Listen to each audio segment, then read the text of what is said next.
Senhoras e senhores, sejam bem-vindos a mais um episódio do H Plus Tá On. E um episódio mais que especial, confesso que eu já estava com saudade de conversar com os aprovados.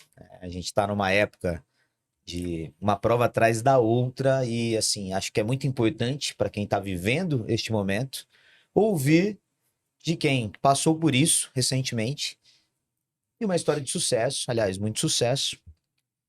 E veio a galera do Rio.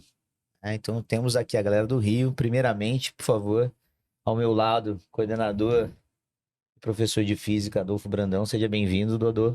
Prazer quem tá aqui com você, prazer pessoal, tudo bem? Primeira vez aqui no podcast, feliz aí pelo convite, feliz por estar por duas crias minhas incríveis que foram aprovadas, que aceitaram o convite, então tô feliz de estar aqui com vocês e com você também.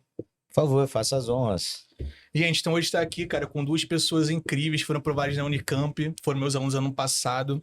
Queria apresentar para vocês a Maria Clara Cabral e o Caio Silva. Eu sou Maria Clara, né? Eu sou do Rio, eu fiz o H Plus no Rio. Eu passei na Unicamp, na USP, na Unesp. Tô hoje na Unicamp, muito feliz. Você, Cauê. Oi, gente. É pra olhar pra câmera, né? Oi. Fica à vontade. Meu nome é Cauê, eu tenho 20 anos, passei só na Unicamp e fiz 2 anos de cursinho. Entrei em 2021, fiz 2021, 2022, eu passei na Unicamp em 2023. É isso. Excelente, não foi só na Unicamp, né? Passou na Unicamp, né? Só na Unicamp. É, Não, fala isso, a né? maioria das pessoas queria ter essa... Pô, só passei na Unicamp, só passei na USP, enfim. Você fez 2 anos, você disse. Isso. E você? Eu fiz 4. 4 anos de cursinho. Tô com 22 agora. E quando passou, sim, abriu a porteira. Você falou USP, Unicamp, Unesp. e Unesp. Antes você não tinha passado, essa é a minha pergunta. Não. Entendi. A Maria bateu na trave em 2021, bateu na trave ali na USP, foi pra segunda fase. Quase passei. Faltava algumas coisas a lapidar ali. No outro ano, ele falou, agora vai ser chuva de aprovação. E foi assim. Cauê também, no ano anterior bateu na trave. No segundo ano aí, passou em São Paulo. Boa, perfeito. Dodô, o que você preparou de perguntas aí? Eu acho que a gente tinha pessoal? que primeiro saber, né? Todo mundo quer saber um pouco da Unicamp. Queria que vocês falassem um pouquinho da experiência de vocês. Se vocês sempre quiseram a Unicamp, eu já sei a resposta, mas queria que a galera soubesse. O que acontece muito é que no Rio de Janeiro não existe muito aquela cabeça de dá para me preparar para São Paulo, é possível ir para São Paulo. Existe uma questão de até pouco incentivo dos lugares, por parecer um sonho tão distante, um sonho impossível. E vocês dois conseguiram essa aprovação. E queria saber de vocês, assim, onde vocês queriam estudar, quais eram as opções, e se a Unicamp era um desses sonhos que vocês tinham. Como assim? Tá bom. Eu não sei porquê, mas eu acho que quando eu tava lá no ensino médio e eu tava olhando, decidi fazer medicina, eu comecei a procurar a faculdade. Encontrei a Unicamp, virou meu sonho de consumo. Eu fiquei encantada com a faculdade, não sei nem porquê. Mas eu sabia que eu queria fazer São Paulo. Minha escolha principal era São Paulo. Só que a Unicamp, nossa, tomei muita paulada da Unicamp nos anos de vestibular. Então, tipo, era um sonho. Era aquilo assim, nossa, eu queria, mas não tem como, vamos tentar focar nas outras. E aí, não que as outras também eu achasse fácil, mas a minha meta era São Paulo. Eu queria fazer medicina em São Paulo. E aí veio o presente, né? Eu gosto de gente assim, né? Falando assim, São Paulo é difícil, então é pra mim. É o caso da Maria Clara. Isso aí, muito bom. E você, Cauêzinho? Comigo, eu também sabia da Unicamp, lógico. Eu sempre admirei muito a Unicamp e a Pinheiros. Então, logicamente, se eu pudesse escolher uma das duas pra ir, seriam, tipo, de todas as medicinas que tem, eu escolheria uma das duas pra fazer. Só que, pela dificuldade também, eu achava que era, tipo, impossível conseguir lá e tal. Aí acabava que, não que seja fácil, longe disso, mas achava que eu ia acabar ficando no Rio de Janeiro ou indo pra outro estado que não fosse São Paulo. Mas sempre foi um sonho, lógico. Aí acabou que eu não prestei Pinheiros, porque foi no mesmo dia da UERJ. Mas, logicamente, queria ter prestado. Eu prestei Unicamp, eu dei o sangue, lógico, mas não achava que no início ia dar certo, assim, tipo, caraca, eu vou passar na Unicamp daqui a pouco. Mas acabou que aconteceu, e como sempre foi uma que eu queria também, aí não teve dúvida nenhuma. Muito bom. E eu queria saber, assim, existe um mito muito grande, né, daquilo assim, poxa, se eu me preparar para São Paulo, eu tô deixando minha preparação pro Enem de lado. E vocês que fizeram bem a preparação para os dois, eu queria que vocês falassem um pouquinho. Acho importante a gente quebrar esse mito por aí. A gente sempre trabalha aqui no HPUS dizendo que é diferente. Se preparar para São Paulo, esse nível vai estar mais elevado. Tanto que a gente, na preparação para São Paulo e Enem, a gente vai discutir, a gente faz provas de vários outros lugares do Brasil que são bem conteudistas. Mas eu queria que vocês falassem um pouquinho se ajudou, se atrapalhou, se é tão diferente assim, ou se é um diferente que ajuda, enfim. Queria que vocês falassem um pouquinho dessa experiência. Vai, Cauê, primeiro. Não, eu achei que ajudou total, porque, querendo ou não, por mais que sejam bancas diferentes, acaba dando estímulos diferentes, mas o conteúdo é o mesmo. Então, você dominando o conteúdo, dificilmente você vai errar uma questão, por mais que o estilo seja diferente, seja mais conteudista, outro mais prático, enfim. Então, a gente fez prova da Unicamp, fez da UFO, fez da Estadual do Ceará, fez do Enem. Então, tipo assim, eram muitos estímulos diferentes, mas para o mesmo conteúdo. Então, isso é muito enriquecedor no final das contas, né? Porque, sabe, se preparando para São Paulo, especificamente, tipo, fazendo prova da Unicamp ou da USP, que você vai deixar de ir bem no Enem, porque o conteúdo, tipo, vai cair física nas duas. Então, você domina o conteúdo, com certeza você vai bem, independente do estímulo que você vai estar tendo ali na hora da prova. No meu primeiro ano de cursinho, o Adolfo, ele chegou e falou a frase que eu peguei de regra pra mim, né? Foi pro coração, que era da régua. Tipo, se você levantar a régua e você estudar pra uma régua acima da prova, quando você chegar na prova, a prova vai ser tranquila. E foi muita experiência que eu tive no ano da aprovação. Eu chegava na prova e a prova não era difícil. Aí, não era fácil, mas assim, eu tinha uma tranquilidade que eu não tinha antes. Então, eu estudei muito por São Paulo. Quando eu focava no Enem, quando eu focava na UERJ, eu estudava por São Paulo. Por exemplo, a Unesp é muito parecida com a UERJ, com o Enem também, a FUVEST parecida com o Enem. E era exatamente isso. Eu pegava outras bancas conteudistas, jogava a régua lá pra cima, perdi até noção, eu acho, de critério de questão médio, forte, fraco. E o Enem tá ficando mais difícil também com o passar do tempo. Então, Pra caramba. não O tem Enem do esse... ano passado em natureza foi uma prova bem conteudista. Então, Assim, se você sim. tirasse a prova e tirasse aí o título, você até se confunde se pode ser uma Unicamp, uma Unesp, uma não tá FUVEST. distante a realidade de um para outro. Ciências da exatamente. natureza no passado foi mais difícil que FUVEST, que Unicamp e que Unesp, sem sombra de dúvida. Exatamente. Eu acho que quando a gente estuda para uma banca, eu acho que tem duas partes, assim, a impressão que pelo menos ficou para mim. Tem a questão do conteúdo, como uma banca aborda esse conteúdo e como você se prepara ao longo daquela prova, no sentido de como você vai fazer a prova na prática. Então, eu acho que quando você pega o conteúdo, ele vai ser comum, como o Cauê falou. Vai ser a física que cai na FUVEST, vai ser a física que tá caindo na Unicamp, vai ser a física que tá caindo no Enem. A gente achava que não, mas agora cai. Então, quando você estuda por as provas mais conteudistas, você vai estar estudando o mesmo conteúdo. Eu acho que talvez a única coisa que possa variar é você refinar quem que você vai praticar mais. O modelo de experiência de prova. Mas de conteúdo, eu acho que tem que ir pelas mais difíceis mesmo. E estudar para São Paulo fortalece, eu acho, a preparação para essa. O que a gente trabalha muito é o seguinte, né? Tem coisa que só vai cair em São Paulo, por exemplo, número complexo, polinômio, isso provavelmente não vai aparecer no Enem de fato. Então, esse talvez seja um tema específico que você não precisa colocar na sua grade. Claro. Mas se pegar calorimetria, funções, análise combinatória e probabilidade, às vezes são questões até mais difíceis do que a da FUVEST e da Unicamp na prova do Enem. Então, eu sempre digo para o seguinte, ó. Se cai no Enem, estuda nível São Paulo, estuda nível Sul, que você vai estar mais preparado que o restante, e aí você vai conseguir abaixar o nível da prova se a prova vier tranquila. E se vier difícil, você vai conseguir também, porque a gente se preparou um nível acima, quando as pessoas forem errar difícil, a gente vai ter acertado. Exatamente assim. Eu pegava uma questão do Enem e eu falava, quando a gente treina Enem, a gente separa, fácil, médio, difícil, né? E aí eu vinha estudando provas conteudistas, eu fazia uma questão, por exemplo, de física do Enem. Eu falava, gente, essa questão é fácil, a galera, não, essa questão é média para difícil. Só que como eu já vinha estudando, fazendo questões de São Paulo, Estadual do Ceará, UFO, UFPR, aquela questão para essas provas era uma questão fácil. Então eu acho que isso também reflete na sua experiência de prova. Você vai resolver uma questão mais rápido, por exemplo, no Enem, numa UERJ. Vocês estavam falando aí, eu lembrei de uma coisa, de perguntar, acho importante. Inclusive para você, Dodô. A gente está vivendo exatamente o momento de prova atrás de prova, prova atrás de prova, enfim. E o pessoal está no período de revisão.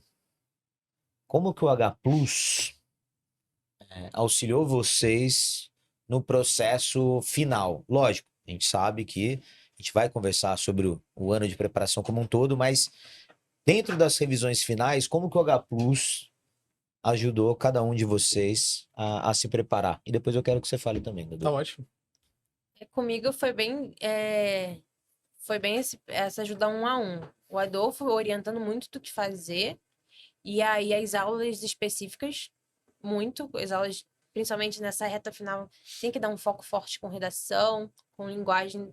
Ainda mais nas provas discursivas, a gente não está muito acostumado no Rio a fazer discursiva de linguagem. É uma prova que pesa muito. E então eu fazia provas discursivas, os professores e os monitores me ajudavam a corrigir, mas já focando nisso, e as aulas de revisão mesmo do H Plus, de pegar os tópicos mais frequentes, que é aquela questão que, tipo assim, você vai aprender naquela última semana alguma coisa que vai matar, tipo, 3 questões da prova. Sim. Porque algum professor de experiente te passa. Cauêzinho. Mais pra frente eu vou falar como eu me organizava melhor, claro, mas Pô, rapidinho, Kim, o Cauê era de uma organização absurda, tá? Tu vai perceber como Metódico. que... Não, absurda. Mas vai, Cauêzinho. eu achava que esse é o principal, assim, é ser muito honesto com o coordenador, tipo assim, eu sou bom nisso, e sou péssimo naquilo outro, porque se não lapidar na última semana, porque a última semana é muito isso, né? Tipo, você parar a aresta que você não conseguiu parar no meio do ano pra ir pra prova com o melhor conjunto possível, assim. Aí, pô, se organizar bastante ao longo do ano, quais conteúdos você teve mais acerto, qual você teve mais erro. Ter você mesmo o próprio repertório, tipo, questões de revisão, isso me ajudou bastante. Ao longo do ano, eu tentei matar o conteúdo inteiro, teórico, assim, com exercício ao longo do ano. No final, eu meio que refazia tudo, mas só no que eu errei. Então, se eu fazia uma questão, eu pegava o link dessa questão, deixava guardado pra lá na revisão no final do ano, refazer ela de novo. E, tipo assim, ter certeza que se cair alguma pegadinha daquele tipo na prova, eu não vou errar. Porque logo pré-prova eu já revisei os meus pontos fracos, assim. Então, acho que você ter controle do que você erra e do que você acerta é o mais importante na reta final. E eu acho que também lembrar da tendência. Eu acho que essa é a época de lembrar da tendência. Eu tive até uma experiência que era alguma disciplina que eu não tinha aperfeiçoado em matemática. Aí eu fui com o Alex, nosso professor de matemática do Rio. Falei, Alex, eu não sei, isso aqui eu não tô certa. Ele, não, mas isso aqui cai. Unicamp, isso aqui cai. Se tem isso. Ele fez um esqueminha que resolveu em 3 segundos a matéria pra mim. Eu resolvi 3 questões da prova com aquilo.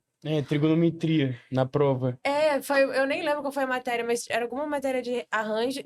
Eu literalmente, com aquilo que ele me falou, porque é isso também.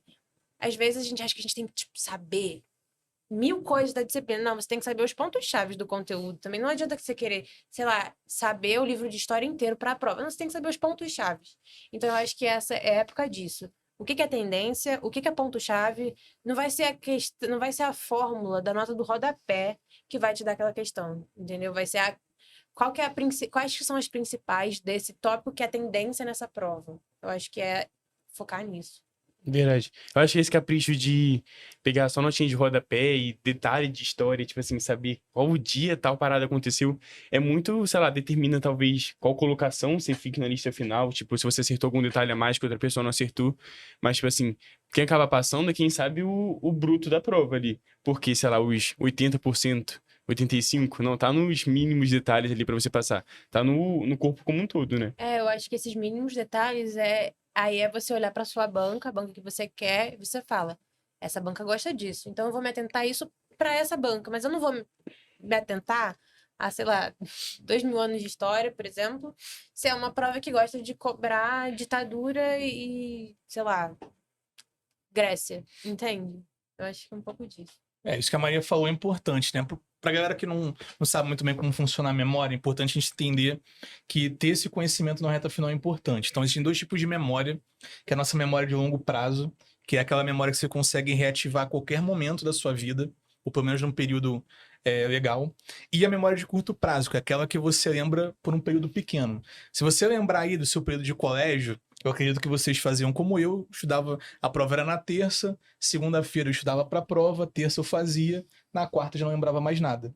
Mas eu consegui fazer uma boa prova. Então, semana de prova, você quer não só pegar o que você já estudou, mas você quer pegar aqueles detalhes, aquelas informações que ainda não foram consolidadas, não foram recheadas no longo prazo, para você conseguir reativar. Então, semana semana de prova é uma semana boa para você trabalhar com memória de curto prazo. O que isso quer dizer? As aulas são uma ótima ferramenta. Então, você ter professores especialistas nos vestibulares, como a gente tem no HPUS, faz você falar assim, ó, exemplo da Maria Clara, combinatória, poderia ter 1 milhão de questões, mas o que o perfil da prova nos últimos 5 anos, que é o que ela chamou de tendência, vai cair isso, isso e isso. E aí você já consegue ganhar 1 ou 2 questões, mesmo que na decoreba.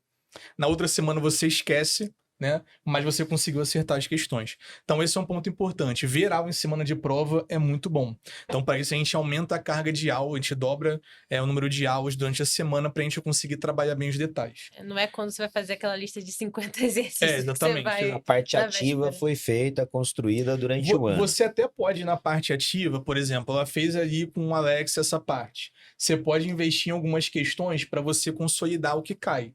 Mas eu acho que é um erro você, com pouco tempo na semana da prova, precisando descansar, você investir em algo que você já sabe. É você olhar algum detalhe ali ou outro. Por exemplo, eu tô com dúvida em Grécia, que é um tema que o pessoal tem dificuldade. Pô, dá uma olhada, faz algumas questões. O que é a Unicamp, o Enem, a FUVEST, cobraram de Grécia nos últimos anos, para você entender o perfil da banca e você conseguir acertar.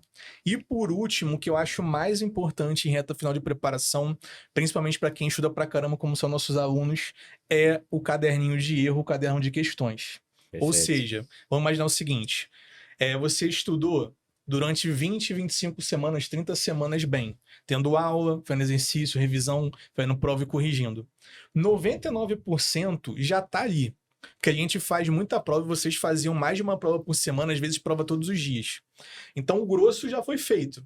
Então esse caderninho de erro contém tudo que você ainda não sabe, ou que você não lembrava, e você é capaz de reativar. Então folhear todos os dias é importante. Então uma dica assim, o que eu faria se eu fosse aluno essa semana?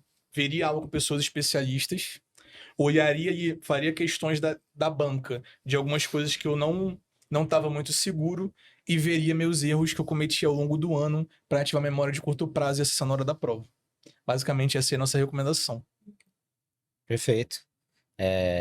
Porque, assim, eu acho importante a galera ouvir e ver isso, porque é um momento de tensão, né? Total. Pico de estresse, ele bate ali na semana pré-prova, ainda mais se você deseja muito. Poxa, meu sonho é passar na USP, por exemplo, vai ter FUVEST. Pô, é a semana que a galera, obviamente, né? O pico de estresse vai lá em cima, então gostaria também de todos vocês, como, difícil até essa pergunta, como controlar a ansiedade ou emocional justamente nessa semana que precede a prova que você tanto almeja, a universidade que você tanto almeja, como controlar o emocional e como o H Plus, o Adolfo, auxiliou vocês nisso. Emocional. É fácil perguntar, é difícil fazer, né? Como o H Plus e o Adolfo ajudou vocês no processo de controle emocional durante todo o ano e também na semana que precede a prova. Então, para mim, eu acho que o controle emocional passa por 2 momentos. Primeiro, você entender como é que você funciona, e depois você ver como é que você pode colocar isso na prática para te ajudar. Por exemplo, eu fico muito. O que eu fazia? Eu não podia ficar o dia antes da prova. Geralmente, a recomendação de professor é: no dia anterior à prova, descansem, façam alguma coisa para aliviar. Isso não funciona para mim.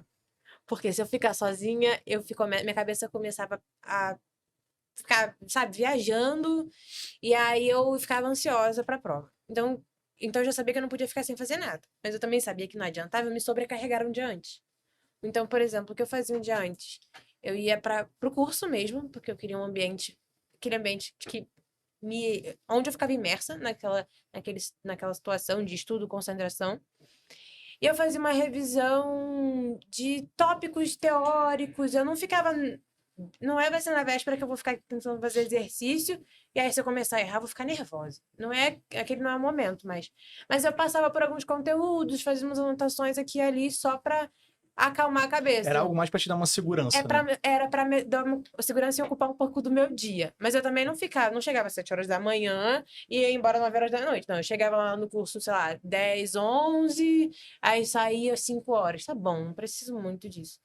E aí, ao longo do ano, eu acho que o que me ajudou muito a controlar o meu emocional, que o Adolfo me ajudou e que o curso me ajudou, eu acho que o acompanhamento mesmo. Tipo, o seu acompanhamento focado no que você precisa, você vai vendo que você vai melhorando, você vai vendo que você vai consolidando. Isso vai te dando segurança. É tipo, foi a experiência que eu acho que foi o ano que a gente fez uma monitoria mais intensa, talvez foi o ano passado, que eu buscava muito Adolfo, tadinho, perturbava muito Adolfo. Todo dia eu jogava Adolfo, pelo amor de O que a Deus. gente tinha de flashcard, Joaquim, não tá escrito. Aí, Esse é papo outro momento. aí eu fazia, então eu buscava muito Adolfo, e aí assim, cada semana era um horário novo, era um cronograma novo, e eu não sou muito organizada igual o Cauê é muito organizado, eu não sou. Então eu não cumpri o cronograma, aí eu me achava que eu ia sobrecarregar meu horário. Aí o Adolfo falava, não, Maria, que loucura é essa? Que grade é essa? Não inventa. Vamos filtrar, vamos fazer o que é possível, vamos fazer o que é efetivo. E aí isso ajudava também, porque eu queria me sobrecarregar. Aí o Adolfo falava assim, não, peraí, Maria, você tem 24 horas no dia, o que você tá querendo botar pra você fazer, não dá pra você fazer 24 horas por dia, porque a gente tem esse problema no vestibular, né? Você não é uma máquina. É, Mas você conseguiu reduzir o seu ritmo na semana de prova? Você intensificou? Como que foi? então, na semana, é porque eu fiz muitas provas. Então, eu acho que tem prós e contras de você fazer várias provas. Eu sou muito a favor. Se você pode fazer mais de uma prova, faça mais de uma prova, porque você dilui a pressão que você coloca na prova. Se você faz uma prova, Você fez muitas provas numa semana, fez muitos vestibulares, é muitos isso? vestibulares. Isso. Então, quando você faz mais de um vestibular, eu acho que você dilui aquela pressão de que um grande vestibular que vai ter toda a sua chance de passar ou não. Então, eu fazia muito isso. Mas na semana as provas, né, que antecediam as provas, era o momento de revisar. O que eu fazia às vezes era eu pegava as últimas 3 provas de cada banca e voltava nelas e olhava os gabaриtos. Não ficava perdendo tempo fazendo a questão inteira. Mas batia o olho, acho que era isso. Olhava o gabarito, ah, não, ok, é isso mesmo. Ou então, ah, não, beleza, era isso. Dava um zoom no O que caiu nos últimos que anos. caiu nos últimos anos. Isso é legal porque é importante entender que a gente discute muito sobre isso, né? A primeira coisa aqui que eu pergunto quando eles passam é se foi mais importante conhecimento ou autoconhecimento. E até hoje, 100% das respostas foram que o autoconhecimento foi mais importante que o conhecimento. Por quê? Autoconhecimento isso aí para você se entender. Então, eu sempre falo para o aluno, é óbvio que o ideal é na véspera da prova ele não fazer nada e descansar porque ele estudou pra caramba. Mas se ele tá sozinho, isso é um problema para ele, pô, faz o que vai te deixar seguro. Você vai te dar confiança, você voltar, você saber que você domina muito. E a Maria dominava muito. Os dois, na verdade, estavam prontos já no ano anterior. Mas, infelizmente, tem uma relação de dato vaga alta, eles bateram na trave, que é algo que eu até queria perguntar depois com essa sensação. Mas é isso. Então, acho que isso é importante de todos entenderem, né? Que eles têm que ter esse autoconhecimento para saber se estão muito tensos ou não. E você, Cauê? Para mim foi mais ou menos igual, porque no último dia era muito. Pra mim não fazia muito sentido eu vir num ritmo muito alto. E aí na última semana eu desacelerar pra caraca assim, eu ficava meio mais ansioso do que se eu tivesse mantido como eu tava antes. Mas não podia manter porque já era pré-prova, né? Eu precisava descansar um pouco. Aí eu fazia a mesma coisa, só que eu fazia mais com o meu caderno de erros, porque era algo que eu já tinha feito. Então, eu, tipo assim, errar não me deixaria nervoso, porque eu tinha feito há pouco tempo, eu lembraria da questão. Mas justamente isso me ajudaria a lembrar na hora da prova, ter certeza que meu caderno de erros estava, tipo assim, tomado. Então, pré-prova eu sentava, pegava lá meu caderno de erros, mas sem noia também, de tipo assim, ah, não, vou fazer ele inteiro, tem que acertar 100%. Eu ia mais, tipo assim, tranquilo, sentava ali na minha cama, ficava vendo questão, ou imprimia uma prova antiga e ficava olhando o gabarito comentado, igual, sei lá, a VUNESP libera ali o enunciado e a resposta embaixo bonitinha, eu imprimia, ficava olhando para ver se eu ia fazer uma coisa parecida, como eu ia pensar na hora da prova. Então, eu acho que é legal se manter ativo com alguma coisa assim em relação a estudo, porque para mim anular 100% um dia off me deixava meio apreensivo. Sim, não era uma. Vê se eu entendi. Não era assim, pô, vou sentar e vou fazer milhões de questões, a Isso. parte mais ativa e fritar a cabeça. Era mais, assim, bem pontual. Dá uma olhada na prova, pô, essa questão pode. Sei, ok, beleza. Isso. Puta, essa aqui deixa eu dar uma olhada. Era assim, como mas se pra lê manter um uma rotina jornal. mesmo. Como se lê um Exatamente. jornal, você tava lendo a prova. Isso. As provas anteriores. Eu acho que a segurança, tipo assim, é muito importante o aluno ir para a prova, primeiro com o senso de merecimento, que ele tem que ter a vaga. Eu acho que isso vem da preparação. Perfeito. E ele dá uma olhada, assim, saber que ele estudou quase tudo, 99%, 98% do que cai, isso traz uma segurança. Mas, e tem outra coisa que é importante discutir aqui, cara. Semana de prova, você vai ter seu corpo reagindo, não tem jeito. Não tem ninguém que fique em semana de prova natural. Se seu corpo entende que você vai se preparar para alguma coisa que é importante, você vai começar a liberar mais cortisol, noradrenalina, você vai ficar mais alerta. E isso nem é de todo ruim. Porque você consegue até performar melhor se você souber o que fazer. Claro. Então você consegue ficar mais atento para estudar, para as aulas, você consegue ver melhor seu caderno de erros, porque você sabe que tudo aí agora vai ser um diferencial. Sempre digo para os alunos o seguinte: seu corpo reagir em semana de prova é uma mudança de perspectiva para algo que é bom, cara. Porque se você também tiver muito pouco alerta, você fica tipo meio disperso, fica sonolento. Então você tem aí um ponto ótimo. O que você não pode também é ir para aquele nível de ansiedade que te paralise. E aí vem duas coisas importantes, eu acho. Primeiro, você saber o que fazer. Então, quando você sabe exatamente o que fazer, você foge daquela crise da inércia, que é você ficar paralisado. Então, a gente trabalhou muito essa coisa de você saber quais são os erros. E se você passar um pouco do ponto, acho que é importante você ter algumas técnicas de relaxamento que a gente trabalha lá no HPUS. Então, para quem não sabe, eu faço meditação com os alunos em 2 turnos, 7h45 da manhã até as 8, de 15h45 às 16 a gente medita, e algumas a gente faz algumas técnicas de visualização de prova com hipnose, ou uma técnica de relaxamento muscular, coisas que possam fazer o aluno ficar tranquilo não só no dia como na prova. Porque o que pega também não é só durante a semana, não, é na hora. Opa. Na hora que o portão fecha e você ficar lá, ó, você entrou, é você com você mesmo. E aí tu fica pensando, cara, vou fazer uma boa prova hoje, ou, putz, será que eu fiz o tema da redação essa semana? Cara, e se cair campo elétrico? Eu nem sei tanto campo elétrico assim. E aí você tem 2 possibilidades, ou você ficar bem pra prova, ou você deixar a tua mente te controlar e você ficar mais ansioso. Então, a gente ensina essas técnicas para que na hora da prova eles consigam controlar para quem fica um pouco mais ansioso. Vão vir outros alunos aqui que os utilizaram bastante, que a gente vai citar para frente, faziam bastante meditação, faziam bastante hipnose. No dia da prova conseguiram performar bem. É aquele período que demora umas 6 horas, que na verdade são 5 minutos entre você sentar e a prova chegar na sua mão. E tem umas coisas muito Depois loucas. faz assim, ó. Acabou a E prova. tem umas coisas muito loucas, né? Que os alunos estão sentados assim, aí entra alguém e fala assim pra mim, caraca, Adolfo, tinha um cara com a cara de muito inteligente aí do meu lado, parecia que sabia mais do que eu. Aí a pessoa já entra numa noia achando, Sim. cara, e é melhor. Janela E killer. aí, exatamente. Sabotadores. E uma coisa que acho que me ajudava muito também era a nossa rotina de simulados. Porque o Adolfo, pelo menos, ele brega muito pra gente. Vem pro simulado como se você estivesse indo fazer prova. E aí, como eu fiz muitos vestibulares, eu fiquei quase que 2 meses fazendo uma prova atrás da outra. E aí, teve, nossa, ano passado, que ideia de jirico desses vestibulares. A Unicamp e a FAMERP foram seguidas. Eu fiz 4 Foi. provas discursivas seguidas. Foi doideira esse final de semana. E é aquilo, tipo, acho que você tem que ter a frieza de saber, por exemplo, eu não me preparei especificamente pra FAMERP. Eu não fui bem na FAMERP, tenho plena consciência de que eu não fui bem na FAMERP. Porque eu não foquei naquela prova. Eu só falei assim, já vou estar lá, já vai estar perto, eu vou estar lá, vou aproveitar, vai que dá bom. Uhum. Eu digo. E aí também ter a frieza de saber, eu não fui bem, mas eu não tava me preparando pra essa prova, esse não era o meu foco. Isso tá tudo certo. Mas a nossa rotina, o Adolfo acho que talvez lembre, meu primeiro ano de vestibular, eu tive uma crise de ansiedade absurda no Enem. Fiquei muito ansiosa.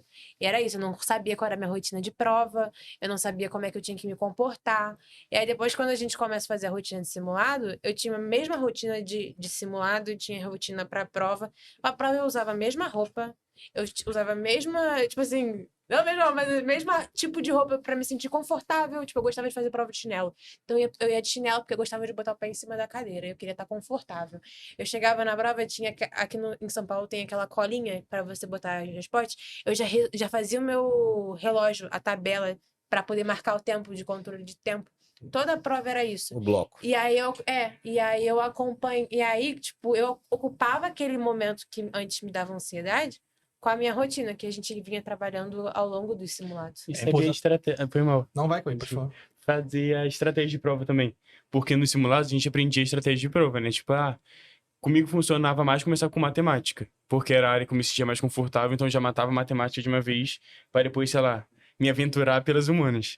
Aí, tipo, só que esse conhecimento a gente só adquire quando a gente vai fazendo simulado, né? Porque quando você entra, você não sabe, tipo assim, eu me dou melhor de tal jeito, ou de 15 blocos de 15 questões, de 30, não sei. Vai variando de pessoa para pessoa.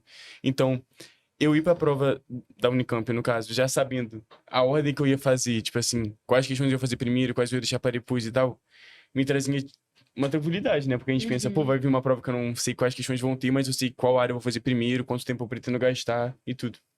Uma coisa que é interessante falar é o seguinte: muita gente acha que ser aprovado em medicina é senta a bunda na cadeira e estuda muito, tem um volume muito grande, deixa de dormir e tudo mais, você vai ser aprovado. E é completamente o contrário a isso. É exatamente você ter um estudo assertivo. Então, é importante, por exemplo, eu sempre falo para os alunos que existem 3 estágios pelos quais eles chegam e eu sei que eles estão prontos para serem aprovados. O primeiro estágio é o aluno. É aquele aluno que vem do ensino médio, quer ver todas as aulas, quer ver todos os exercícios, mas não corrige nada, não faz simulado, tem medo de feedback, foge de tudo. O segundo é o estudante, que ele já começa a ficar mais ativo, já começa a acertar mais simulado. E por último, que eu sei que a pessoa está pronta, é o concurseiro, que ele já começa a entender que ele tem o controle da prova. Então ele sabe que ele vai preparar todo o tempo. Então, por exemplo, o simulado é uma prévia do que vai vir, cara. Nosso cérebro adora previsibilidade. Perfeito. Então você vai trabalhando com isso todo sábado aí de prova, tendo a sua rotina, a sua alimentação, a hora que você vai chegar, a sua meditação, você visualizar a sua prova, você saber assim, ó, cara, vou começar por matemática é melhor. Pô, mas talvez na FUVEST seja mais interessante começar por linguagens e obras que vai estar fechando na minha cabeça. Enfim, depende. E você ter o controle da sua prova o tempo todo. Porque eu sempre digo, isso aconteceu muito ano passado, quando eu dou minha palestra prova de bolsa, e eu falo assim, quantos de vocês aqui, ano passado, foram entregar o Enem, por exemplo, sem se preocupar com o resultado, que só queriam se livrar da prova, que vocês foram controlados por ela? Todo mundo levanta a mão. Porque não tinha estratégia nenhuma.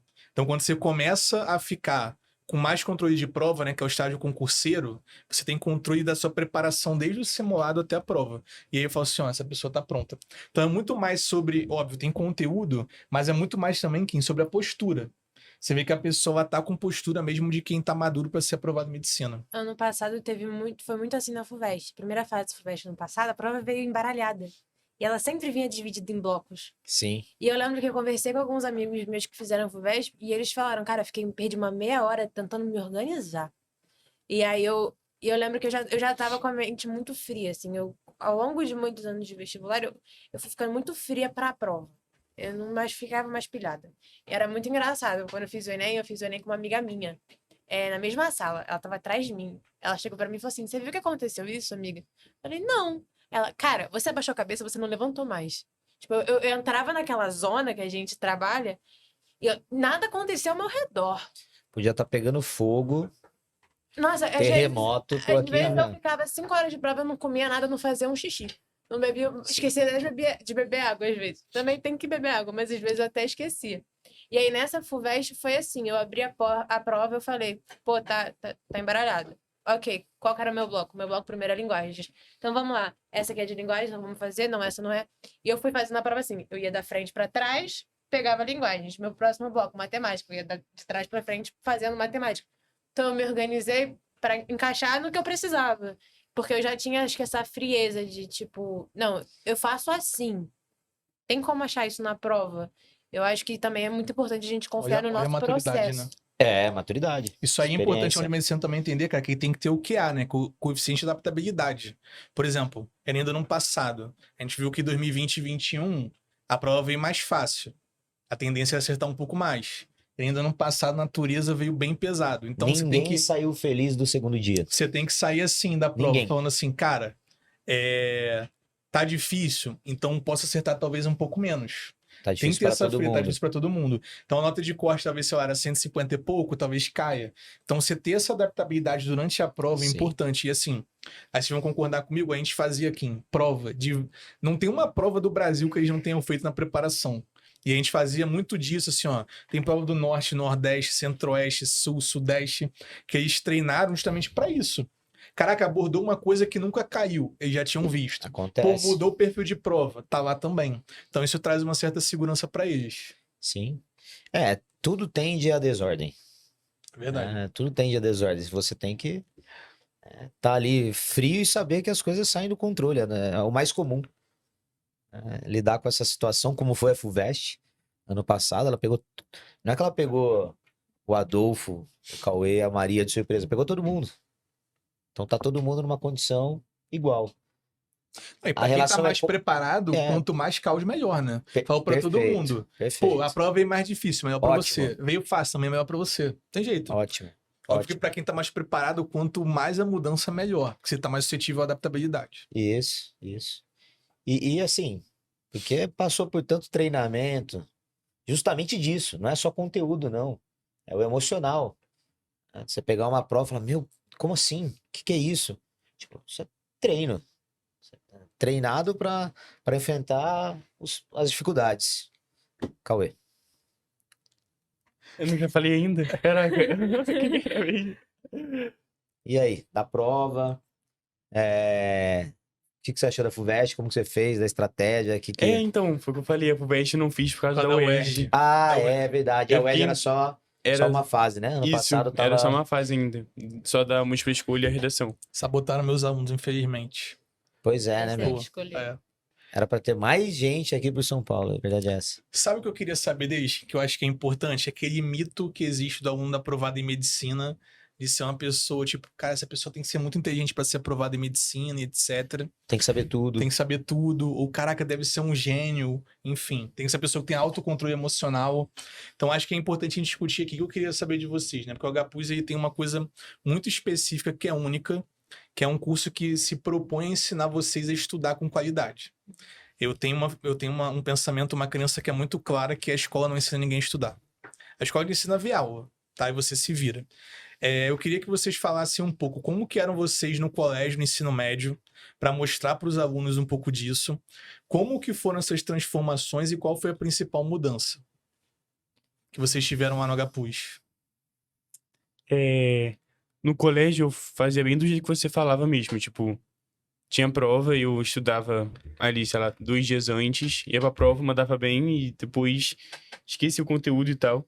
Só que quando eu cheguei no primeiro ano de cursinho, por mais que, tipo assim, não lembrasse de todas as fórmulas de cabeça, por não ter sabido estudar muito bem antes, eu tinha o conteúdo todo anotado ali, entendeu? Tipo, todas as fórmulas, todos os resumos das aulas e tudo. Então, quando eu via as aulas no primeiro ano de cursinho, eu já meio que, tipo, já tinha uma base teórica, não tão forte, mas eu tinha uma ali que preenchia todos os conteúdos, tá ligado? Porque eu botei todas as fichas, enfim, foi um ensino médio organizado. Então, o primeiro ano foi muito importante pra mim pra, tipo assim, sedimentar o que tinha que ser, o que eu não tinha sedimentado durante o ensino médio.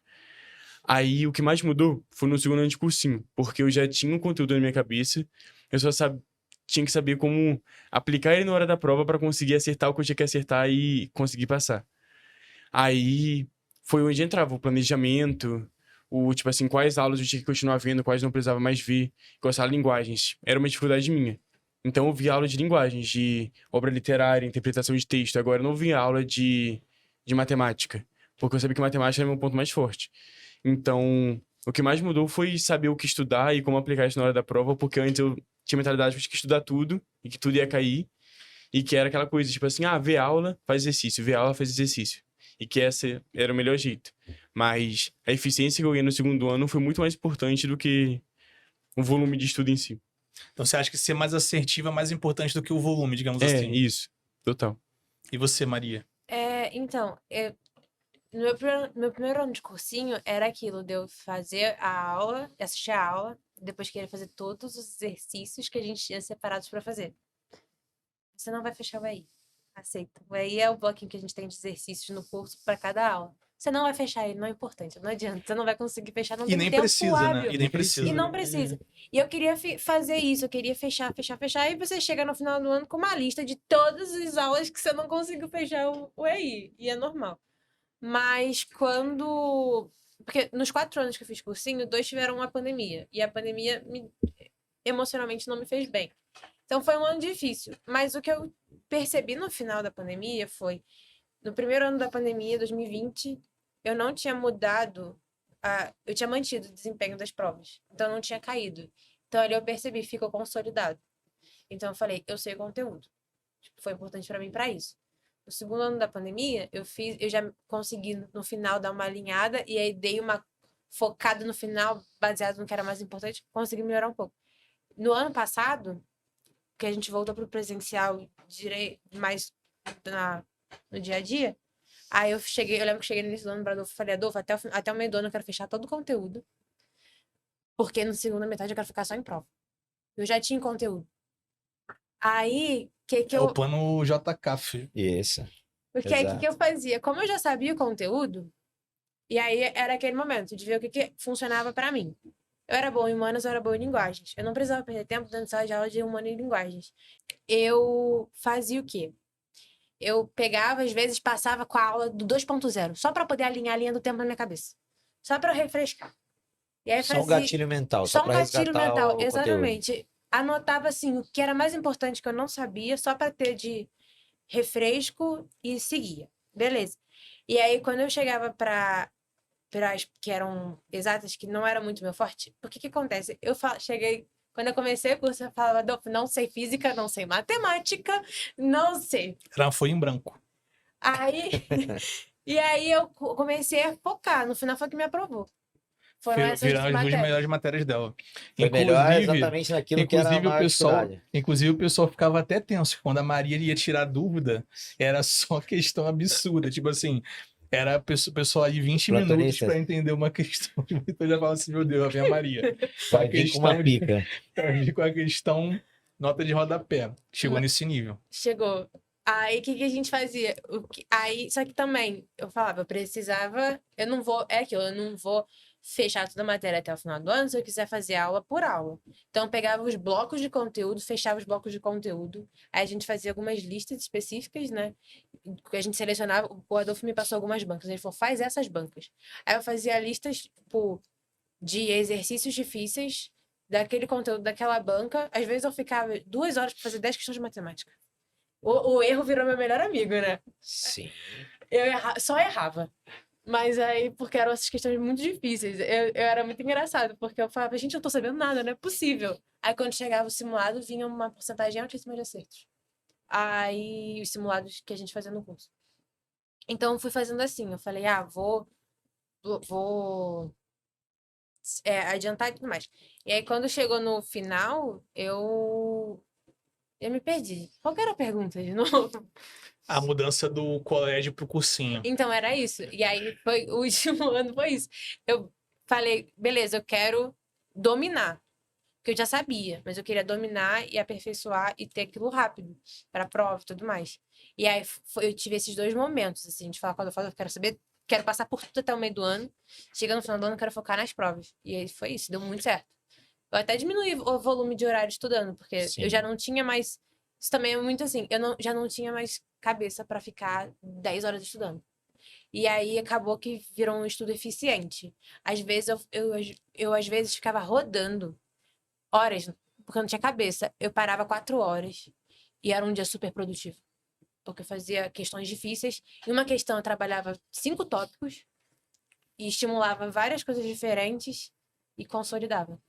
Assim, o que dá pra perceber, eu acho que do colégio é aquela questão que a gente sempre discute e fala muito no curso.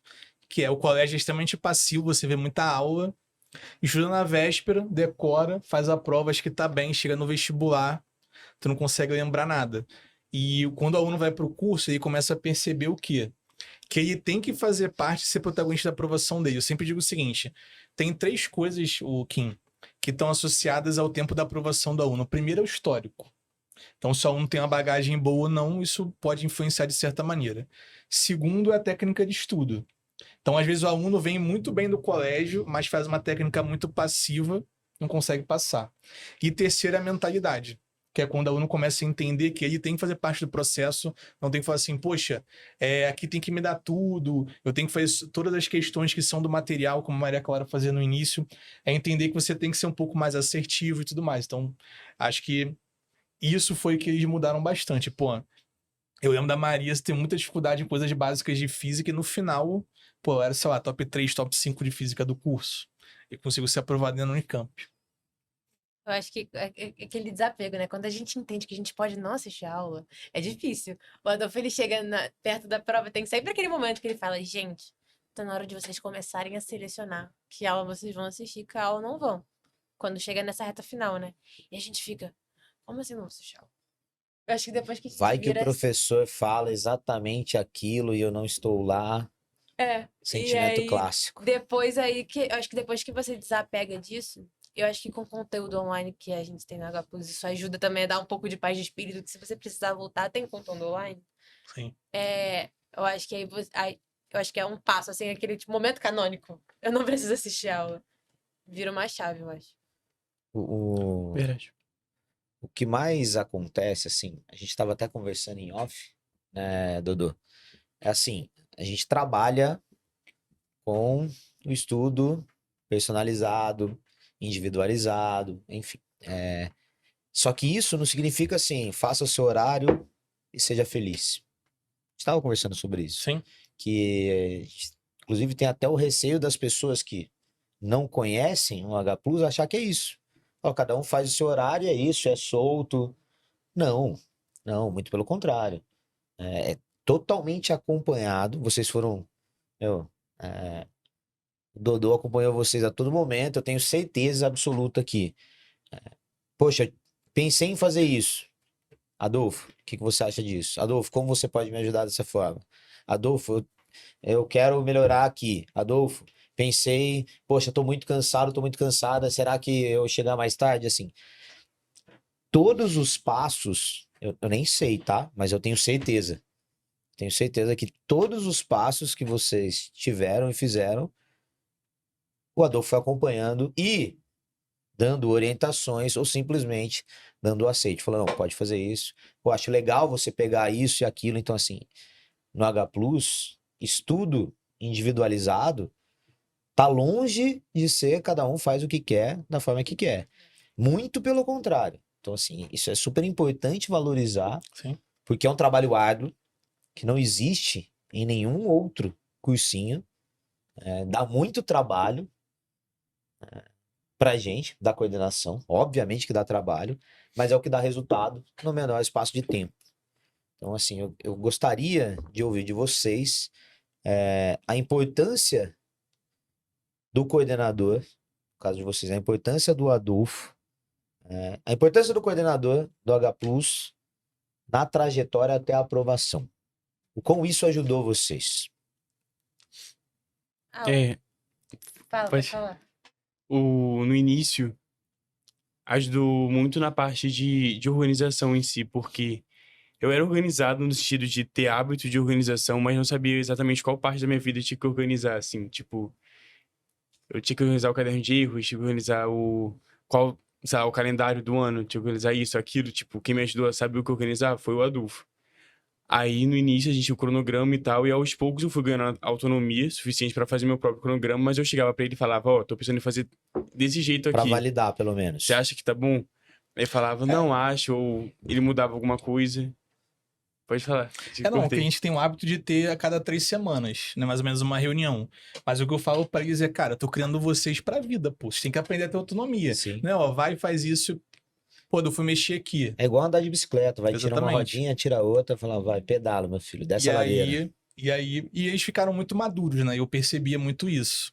Aí eu queria até que o Oizinho falasse do caderninho de erros de questões dele, Joaquim, que você vai ficar impressionado. Que era, eu acho que foi o grande diferencial, porque a gente começou a perceber que ele não tinha mais tanto erro crônico, a gente começou a entrar num ritmo de prova mais elevado. Eu queria que ele falasse um pouquinho disso. É porque eram erros muito nada a ver, no sentido de, tipo, não tinha padrão nenhum, assim. Eu errava uma questão de, sei lá, cinemática, outra de Gravitação, termodinâmica, termo. gravitação, só que não era, tipo assim, um problema no conteúdo gravitação.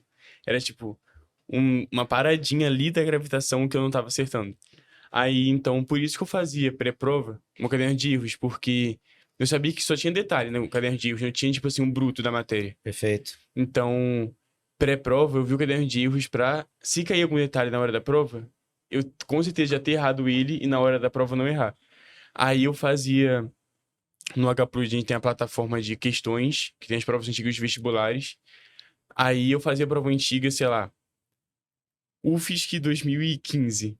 Aí eu entrava no site da UFSC, fazia a prova. Aí toda vez que eu errava uma questão, que eu sentia que naquela questão tinha alguma sacada que no futuro ia me ajudar, eu ia lá na plataforma, pegava o link da questão, botava na minha planilha do Excel, separado por matéria. Aí no final do ano, Tinha uma planilha. Ele tinha assim, ó, era a prova com um ano, os temas que ele errou, Aí a gente tinha o acerto por disciplina e o link E da o link que questão vai- de cada erro, filho. Pra no final do ano eu pegar todos os links. No final dava, tipo assim, umas 50 questões ao longo do ano todo. 50 questões, tipo, especiais, assim. Sim.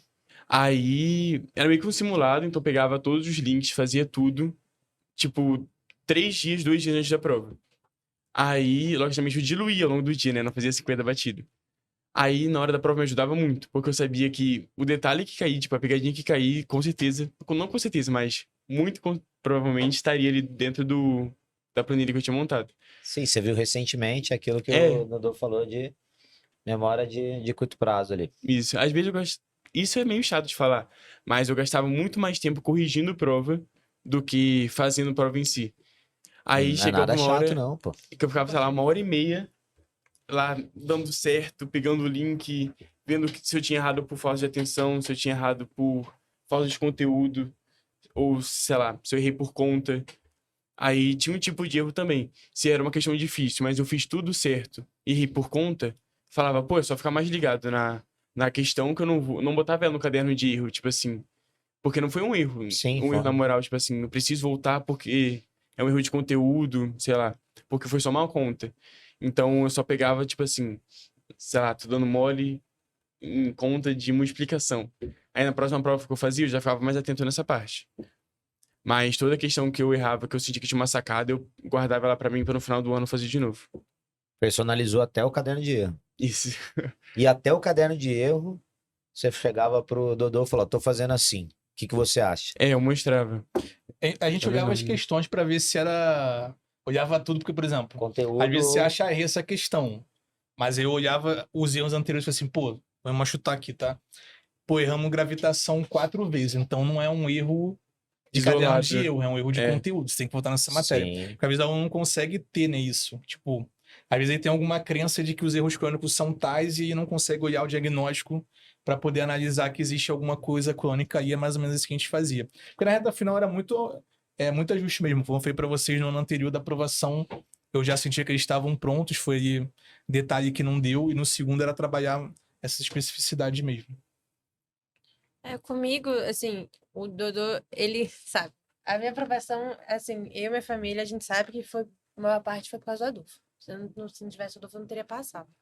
E era assim, a gente fazia um cronograma. Aí eu não tá mais conseguindo fazer esse cronograma, não tá dando certo, vamos fazer um novo. E não sei, e assim. E aí eu lembro que foi assim, o Adolfo ele tinha feito uma planilha com todas as aulas, todos os conteúdos e disponibilizou para todos os alunos. Aí ele tem a teoria da caixa ABC. Explica aí, que eu já não lembro direito. É o seguinte, aqui. Vocês marcam lá, que eu chamo de grau de memorização, tá? Então eles marcavam A, matérias que ele dominava. Então se ele marcasse A, eu já sabia que ele não precisava ver aula. Então eu pegava todas as matérias A, a gente montava uma lista daquilo só para fazer o monitoramento e com bancas mais pesadas. O que era B, eu já sei que o aluno tinha um conteúdo, então ele não precisava ver talvez tão segmentado. Tipo, vou pegar da minha área física, vou ver só calor sensível, só calor latente, só propagação. Eu sabia que se ela tivesse marcado B, eu podia agrupar os erros ou fazer uma pequena maratona para transformar aquilo em A e depois só monitorar via questões. Perfeito. E o que é seu, que ele tem é o que eles têm muita dificuldade. Então, Adolfo, isso aqui, se eu pegar a questão, eu não acerto nem 60%. Então, a partir dali, o que a gente fazia? Isso aqui você tem que ver, vamos fazer maratona, e aí Voltar na base. a gente poderia, inclusive, qual que é o objetivo de você entender, conhecer bem teu aluno? Tem matéria que é seca do final do ano. Então, a gente não precisava esperar o planejamento do curso chegar, então eu já antecipava com Perfeito. eles, por exemplo, vou chutar aqui, tá? Uma matéria do final do ano que ela tem dificuldade, números complexos. Sim. Se eu sei que ela vai bem em matemática 1, tudo é A ou B, e números complexos é C, a gente puxava para o início e as outras a gente só monitorava via questões a taxa de acerto. E aí a gente fazia um planejamento em cima disso. Quando eu cheguei no início do ano, eu falei, Adolfo, quero fechar tudo até o meio do ano. Foi isso que a gente fez. Ele falou, separa as questões, todas as matérias em ABC. E aí eu fiz por memória. Tipo assim, eu vi essa matéria, o tópico dessa matéria não me dá confiança. Ou, médio, beleza. Eu marcava assim, tanto que fazendo os exercícios, eu sabia que eu até dava umas corrigidas. E aí eu usava muito a nossa plataforma de exercícios que a gente tem, e aí eu montava Aí era quando eu juntava os blocos e eu montava as listas baseadas naquilo. E aí eu via meu número, aí eu fazia. Nessa matéria eu fiz, então eu agrupei esses top, por exemplo, eu agrupei tudo de MRU e MRUV. E aí eu fiz a lista 1. Essa lista 1, eu peguei 70%. Ela tá amarela ainda, ela tem que ser verde. Então daqui a uma semana vai ter uma lista 2. Ela vai ser, então a gente tinha esse controle. No final eu não mantive na tabela, porque eu não sou organizada, não mantive a tabela. Mas era essa lógica que a gente seguia. E aí, no final do ano, era assim: Adolfo, eu não tô confiante nisso aqui. Tô pensando em fazer isso. O que você acha? Ele, acho isso bom, mas isso aqui eu acho que você pode fazer isso. E era assim, todo dia chegava pra Adolfo assim: Adolfo, não tô sentindo confiança nisso. Não sei o que, não sei o que. Aí, Nossa, ficava bolado quando a agenda tava cheia, né? Que eu chegava pra eu não marcar. esperava nem a agenda. Secretária, ai, não tem horário. Como assim não tem horário? Eu não esperava nem a agenda. Eu cruzava com o Adolfo no corredor. Adolfo! Eu fazia bem assim: vem cá, me ajuda. Tipo, aqueles 5 minutinhos que vai É, mudar. porque já era um detalhe, sim. Já era É. detalhe, exato. Então, eu fazia muito assim. E aí, eu acho que isso que foi muito importante. E era muito acompanhado nesse sentido. A gente fazia as questões e esse negócio de perder muito tempo com Correção. com correção. Era por isso que eu demorava, tipo... Eu não tô exagerando. Eu pegava... Era só pancada. Nossa, fazia umas questões da FGV de matemática. Eu lembro, peguei trauma. E aí era assim, eu não, eram listas de 10 questões, porque no início eu falava que eu queria fazer, tipo, 20 questões. O Adolfo falou assim, não, diminui isso, não precisa. Aí eu pegava 10 questões de exatas, humanas eu aumentava porque fazia mais rápido. Mas aí 10 questões de matemática e eu ficava assim, meia hora pra tentar fazer a questão. Aí eu não conseguia fazer a questão. Aí eu ia na resolução. Não entendi a resolução. Aí eu procurava no YouTube. Não tô entendendo. Aí eu ia lá no monitor, aí a gente ficava quebrando cabeça. E nem o monitor Às sabia. vezes, aí eu não Sim. ficava satisfeita, às vezes, com a forma como a gente conseguiu chegar. Assim, eu falava assim, não é assim que a minha cabeça funciona, não é intuitivo pra mim, porque também tem isso, né? Você tem várias formas de resolver uma questão. Essa não é a forma que a minha cabeça funciona. Se eu chegar na prova, eu não vou conseguir resolver por esse caminho. Aí ia lá no professor e fala, professor, como é que é outra forma que eu posso resolver isso? Porque desse jeito aqui, eu sei que não vai ser. Então, era muito assim, muito do momento. E aí eu não fazia igual o Cauê da tabela, né? Mas eu chegava, não tô certa, eu não tava no post-it, tem que revisar isso aqui. Tem que revisar isso aqui. Ou então, nossa, eu tomava uma surra de probabilidade, combinatória, não sei por que essa matéria não entra na minha cabeça. E esse negócio cai muito, muito. Aí eu falei, ai não, beleza. Aí eu decorei, por exemplo, e também fazer paz, eu acho, com conteúdo ajuda. Eu não vou entender aquela combinatória. Tem uma combinatória lá que era da roda. Nem lembro o que era. Com repetição, sem repetição, sem... É, aquela combinação. Era uma combinação Circular, super mutação difícil. circular. Isso. Eu Isso não aí. sabia isso. Eu não entendia isso. Eu falei, vou fazer as pazes, eu vou decorar essa fórmula. Essa eu falei, eu vou decorar essa fórmula. Como é que eu aplico essa fórmula? Quando eu leio no enunciado, isso aqui significa que vai entrar aqui na fórmula, isso aqui na fórmula. Porque eu não consigo entender essa matéria. Então eu vou decorar essa fórmula e vou fazer as E é pazes. isso. Entendeu? Que tá aí, É, gabaritou o Nesp, foi aprovado na USP Bauru, Unicamp é assim, ó. Tem isso. O que eu acho, Só gabaritou, só. o que eu acho legal de discutir, os dois, assim, que é importante, é que a gente usando essa metodologia e tudo vai sendo aprimorado, porque eu acho que o aluno de medicina tem que entender que tudo na memória é transitório. Então, você pegar esse grau de memorização, algo é A hoje, domino. Mas se eu não tiver contado até o final do ano, ela não vai terminar com A, ela vai cair para B ou para C. Sim. Então, assim, mesmo que eles errassem em algum momento, como a gente estava monitorando via questões ou via prova, a gente sabe, ó, pô, isso aqui você vai precisar voltar na teoria, fazer um recall, fazer um flashcard, fazer um caderno de erro e dar uma retivada nessa informação para você poder jogar em A de novo e depois só monitorar com prova. Então, acho que isso aí a gente conseguiu fazer bem, né? Sim, a autoavaliação do início do ano é totalmente diferente da autoavaliação das revisões, Sim, sem dúvida. das autópsias. Sabe o que eu queria saber deles? Inclusive, a autópsia é isso, né? É exatamente isso, é o raio-x da prova, né? O que eu queria saber muito de vocês, acho que é importante para os alunos entenderem, que a gente sabe que é uma jornada, a gente não conseguiu passar no primeiro ano, a gente bateu na trave.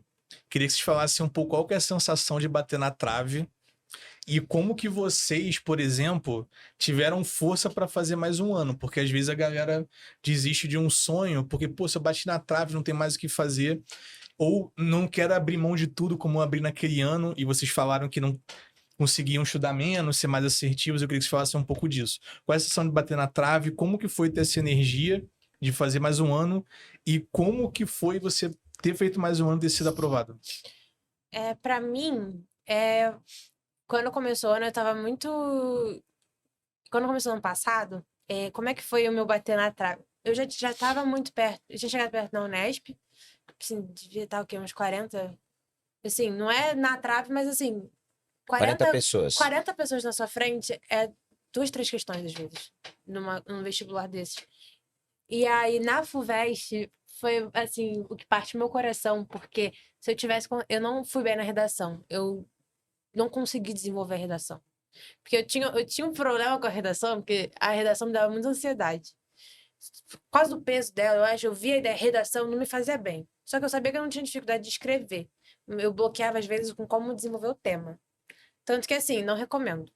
Não siga o meu exemplo nisso. Eu não fiz tantas redações. Mas eu foquei muito em discussão de tema. Então, porque eu não sei porque eu pensava que eu ia perder muito tempo da minha vida. Não é a melhor estratégia.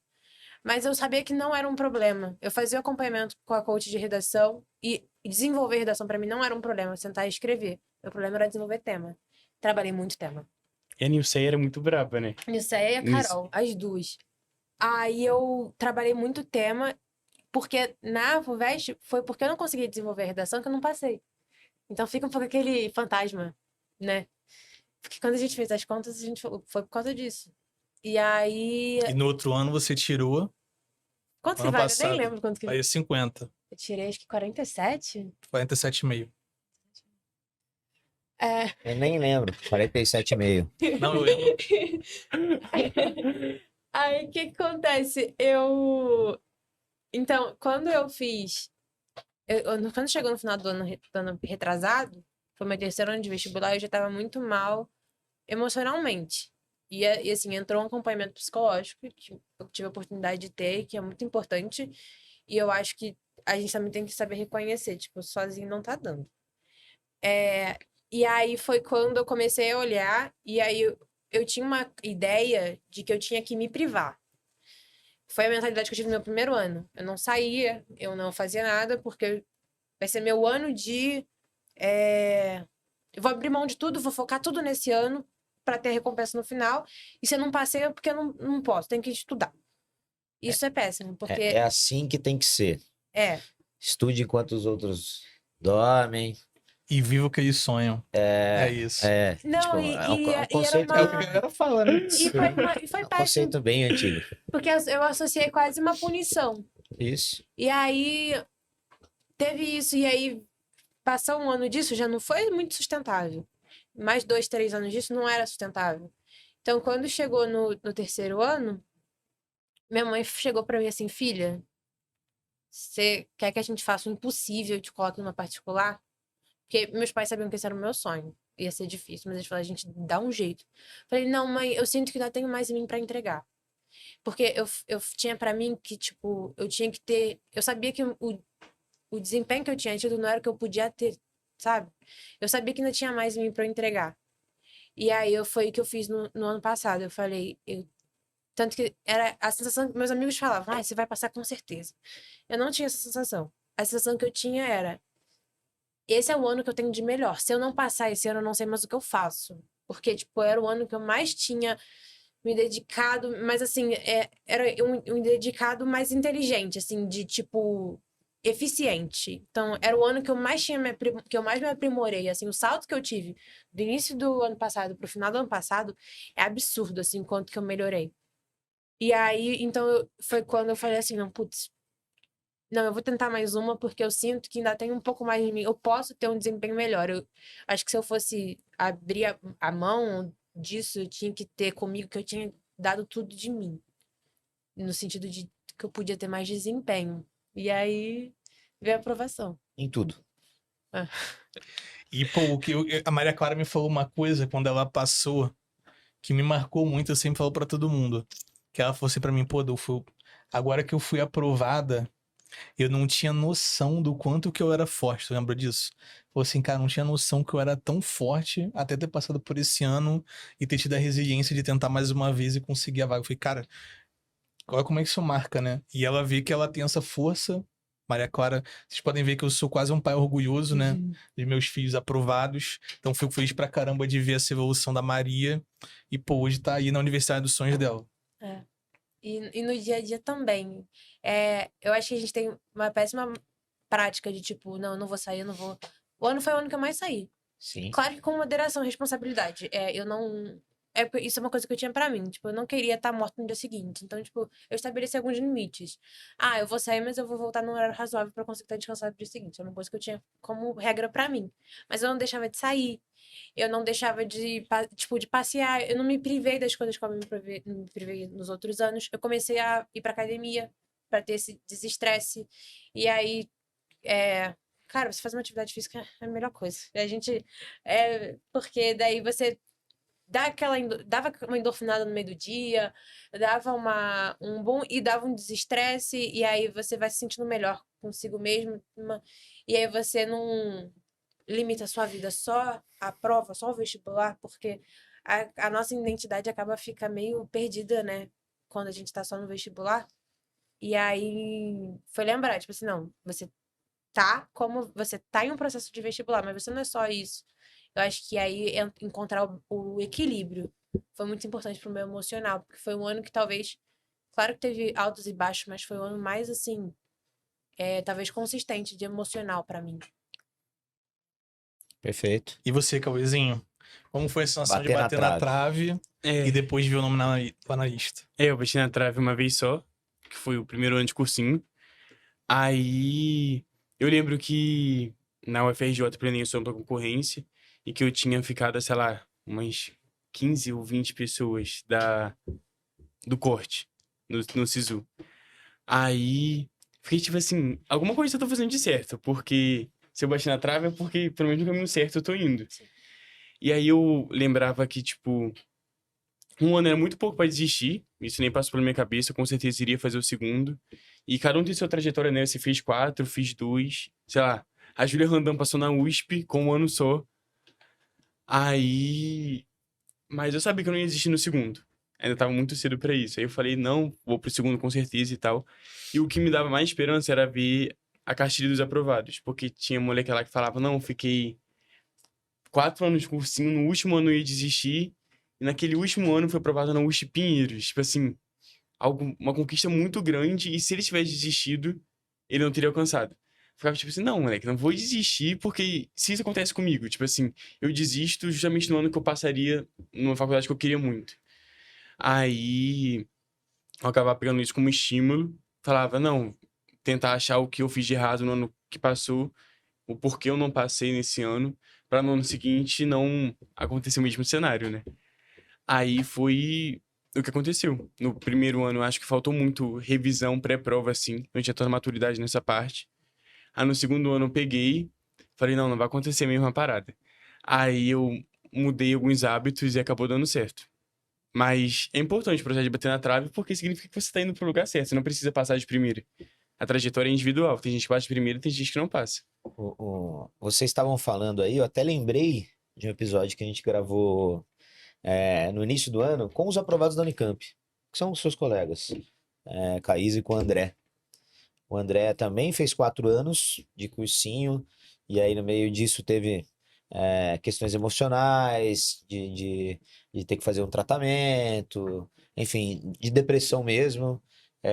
E a Isa seguia um ritmo, meu, chegar no cursinho 11 da manhã, um ano de cursinho ela fez, 11 da manhã, entendeu? A Porque ela ia Diniz dormir mais tarde, Sim. entendeu? Assim, mais de autoconhecimento mesmo. Então, assim, não existe uma fórmula. Ó, como assim, sabe? A gente vê, principalmente nos dias de hoje, na internet, poxa, eu passei na Unicamp, então o método que dá certo é o meu. Eu passei na UERJ, então sigam o que eu falo, que é desse jeito que passa. Não existe um método. Existe o seu método. E aí que entra o trabalho da coordenação pedagógica, no caso do Adolfo, que é assim, é justamente se conhecer, isso faz bem para você, isso não faz bem para você, o que faz bem para Maria talvez não faça bem para o Cauê. Cada um tem seu método de estudo e todos chegam no fim, que é a aprovação. O que na verdade existe, né, o Kim, é uma técnica eficiente pautada em neurociência. Isso Perfeito? existe. Agora, como cada um vai aplicar, por exemplo, a Maria, a gente não falou tanto, mas a Maria usava muito flashcard, que é uma ótima técnica de você reativar. O Cauê já usava, mas usava bem menos. Quando a gente fazia mais provas, usava mais caderno de erro, fazia mais de Eu fazia exercícios. flashcard de erro. É, entendeu? o caderno de erro era no É. flashcard, Flashcard, ele gostava exatamente. mais de E aí anotações e planilhas e links. Exatamente. Então É- depende. Perfeito. Você vê, cada um vai se adequar de uma maneira. Então, no caso aí da sua aluna, por exemplo, às vezes ela rende melhor na parte da tarde. Sim. Tem gente que rende melhor de manhã. Eu, por exemplo, sou um cara da manhã. Tem gente que fala, Adolfo, 6 da noite eu já tô, 6 da tarde eu já tô cansado. É. Então a gente começa cedo para terminar mais cedo também. Escolhe alguns horários específicos para botar alguma matéria, onde ele vai estar mais alerta. Então tudo isso a gente faz. Sim. Agora, é óbvio que cada um trilha um caminho, até porque cada um vem de uma história completamente diferente. Exatamente. Como eu falei, o Cauê era bom em matemática, a Maria não era boa em matemática. Então, como que a gente vai usar o mesmo método para duas pessoas completamente diferentes? Não existe. Então, você saber o que funciona, saber aplicar com a pessoa, saber para o nível dela, acompanhar o crescimento até eu chegar ao resultado final. E eu acho que também, tipo, por exemplo, às vezes eu ia muito pra você falar assim, Adolfo, não é possível, não tô bem, não tô acertando. Eu falo, claro que tá. Tipo assim, tem uma pessoa que também acompanha. E assim, no sentido de buscar eu buscava o Adolfo no sentido de, tipo, não tô segura nisso, não sei o que, não tô achando que. Tá assim, olha o resultado, olha isso, como tá bom. Entendeu? Às vezes eu conversava com os professores e eles falavam, cara, tá legal, tipo, porque esse método que eu fazia de questões muito difíceis, eu só errava. Eu errava muito. Então, tipo, a sensação que eu tinha pra mim, que chega uma hora que você esquece, quando vira sua rotina, você esquece que você tá pegando as bancas mais conteudistas e que aquelas são as questões difíceis das mais conteudistas. Eu só errava. Eu ficava, cara, não é possível, não tô conseguindo fazer uma. Eu pegava uma lista e falava, não consigo fazer uma questão sozinha. Tipo, Aí eu ia provas, Eu desaprendi. eu falei, não é Mas- possível, não consigo fazer uma sozinha. E aí eu esquecia disso. Quando chegava na prova, juro, eu nunca tive essa experiência na minha vida. Eu chegava na prova, resolvia a questão, tava a resposta. Chegava na prova, eu não voltava. A divisão do EI É. me ajudava muito nessa questão, porque, igual sei lá, não era todo mundo que podia ficar sem ver aula, né? Porque, igual a gente falou, cada um tem sua trajetória, então tem gente que ainda precisava fazer uma base teórica para depois partir para essa parte de, sei lá, ver aula no 2x e só fazer exercícios depois. Mas quando chegava na hora de fazer os exercícios, tinha lá a divisão de Objetivo objetivo é São Paulo, Paulo. dissertativo é São Paulo, complementar e tal.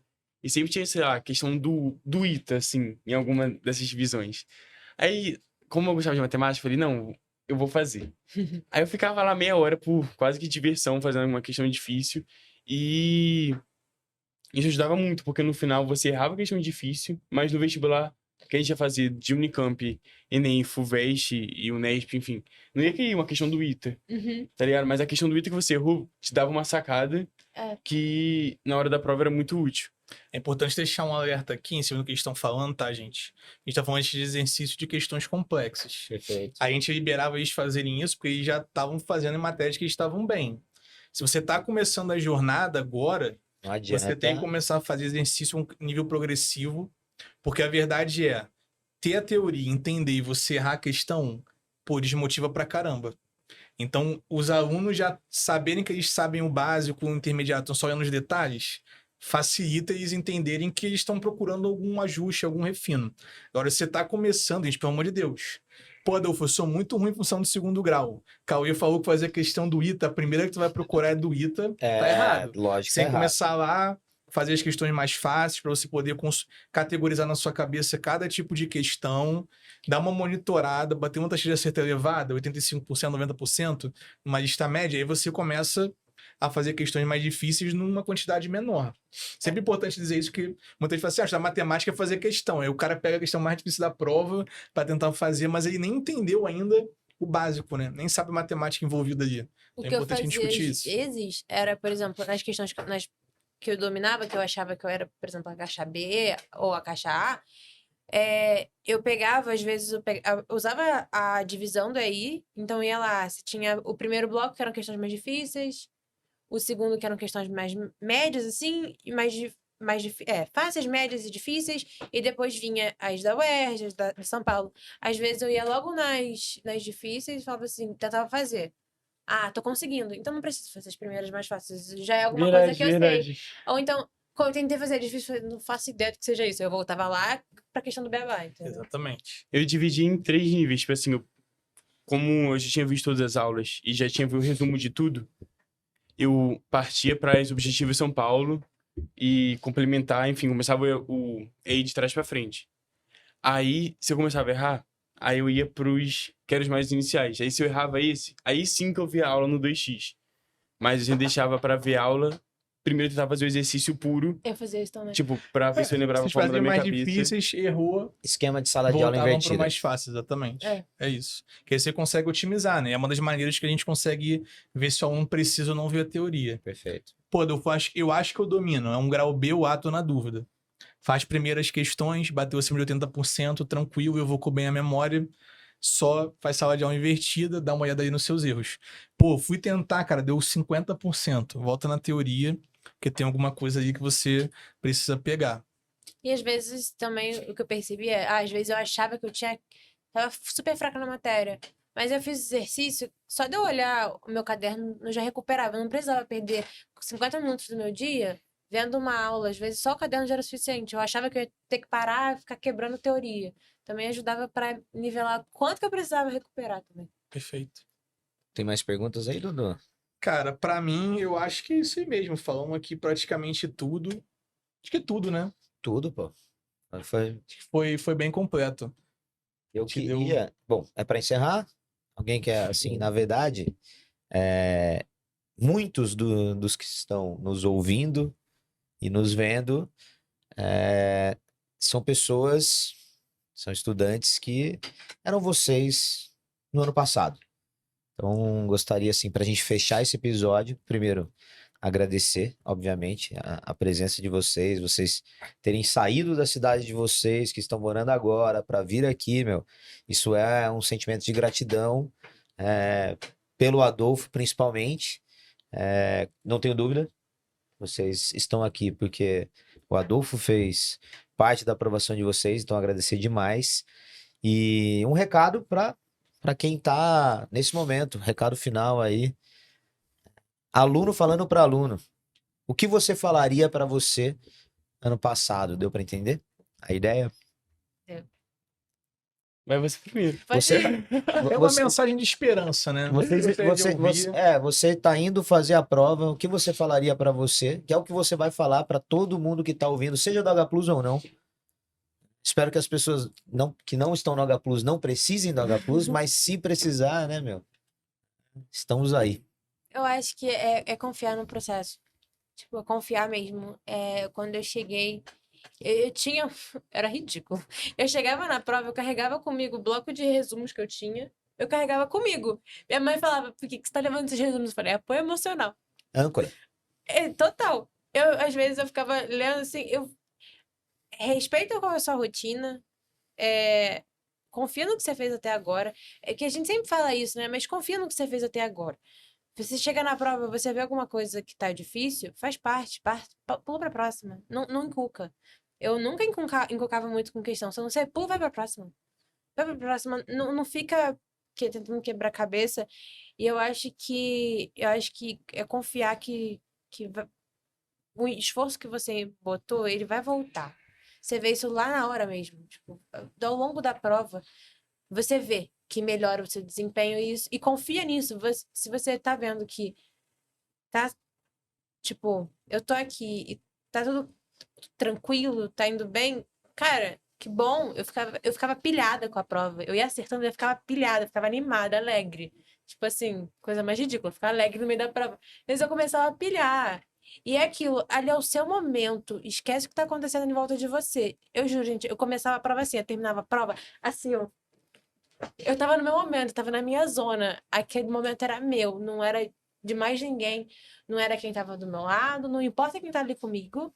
Você precisa de uma vaga, acho que é a verdade, então foca no que é seu. Eu acho que é isso, assim. E lembrar que o sonho é seu, assim. Então, foca que, tipo, você tá indo buscar o seu sonho É, às vezes, eu ficava imaginando, assim, viajando, no dia que eu ia ler meu nome. Eu chorava com o dia que eu ia ler meu nome, assim, imaginando o dia que eu ia passar o nome na lista e ler meu nome. Eu acho que é se apegar um pouco nessa esperança e, tipo, se infelizmente não der certo agora, você conquistou coisas até agora. Então, eu acho que lembrar que, assim, você tem que fazer uma prova. Independente do resultado, você conquistou muita coisa nesse ano. Eu acho que passando ou não, torcendo para que passe.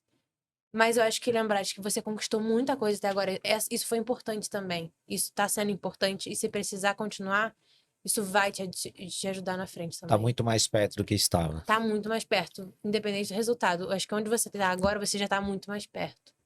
Quem tem duas coisas que acho que todos nossos alunos sonham. A primeira é ver o nome e a segunda é fazer a palestra de aprovado. Isso aí é a carinha deles. E A vira Ma- podcast. E agora o terceiro não é mais a palestra, é o podcast de aprovado. A Maria falava assim pra mim no corredor. Cara, eu tava tomando banho sonhando, pensando no que eu ia falar quando eu fosse aprovada. Falei, esse aí, mentalizando pro universo, tá certíssimo. Isso, meu. Se vê de jaleco, Isso ou aí. medicina. Isso aí é E você, Cauêzinho? projetar. Eu acho que é muito disso que a Maria Clara falou. Você tem que também se sentir merecedor daquela vaga. Tipo assim, você vai pro vestibular, olha o tanto de coisa que você abrir mão ao longo do seu ano pra você estar no seu melhor cenário ali naquele momento. Então, tipo assim, cara, vai com a mentalidade que, tipo, mano, essa prova é minha e vai dar tudo certo e eu vou passar, vai ser agora. E se não for também, é o que você falou, é aprendizado ao longo do ano. Tipo assim, você não terminou igual você começou. Passando ou não, você evoluiu muito, você adquiriu conhecimento, você soube quais tópicos você eram frágeis ou não. Então, nenhum ano é 100% perdido só porque você não passou. E o que eu fazia muito também era mentalizar eu vendo meu nome. Nossa, ficava tipo, não, qual será que faculdade eu vou passar? Como vai ficar minha bio do Instagram? Eu ficava, nossa, eu pensava em tudo, tudo. Isso é maravilhoso. Porque a gente Sim, cara. precisava se autoestimular, assim, acreditar que a gente era capaz e que vai chegar no resultado. Porque se a gente duvida da gente mesmo, fica É. complicado no final. Se você não acreditar que você mesmo vai passar. Então você não pode perder as esperanças. Eu acho que é isso, se apegar que o momento vai chegar, assim. Eu acho que é indescritível é ali que a gente chega. Porque você tem o hábito de passar o nome na lista e não tá, né? Você pensa, como assim? Passou Maria Clara, Maria já tá. Maria Eduardo, cadê Maria Clara? Não tá lá, meu. Eu acho que você lembrar que, tipo, você vai ler o seu nome ali. E é, nossa, eu acho que foi realmente um dos dias mais felizes da minha vida até hoje. O dia que eu li meu nome. Fala, Dudu. Encerramento? Pô. Então, eu queria agradecer vocês por ter vindo aqui hoje. Eu mandei a mensagem, pô, gente, vocês topariam, pô, de bate e pronto, Adolfo, vamos. Eles têm competição aí próxima, eles tiraram um tempinho pra investir aqui na gente. Eu fico feliz pra caramba com essa conexão. Vocês sabem que, pô, eu tenho um amor muito grande por vocês. Acho que todo mundo que tá vendo aqui o podcast sabe da alegria que eu tô de poder estar conversando com vocês, como me sinto realizado e orgulhoso da trajetória de vocês. Tenho muito orgulho. Que a gente possa fazer outros, porque vocês vão inspirar muita gente, eu sempre falei isso.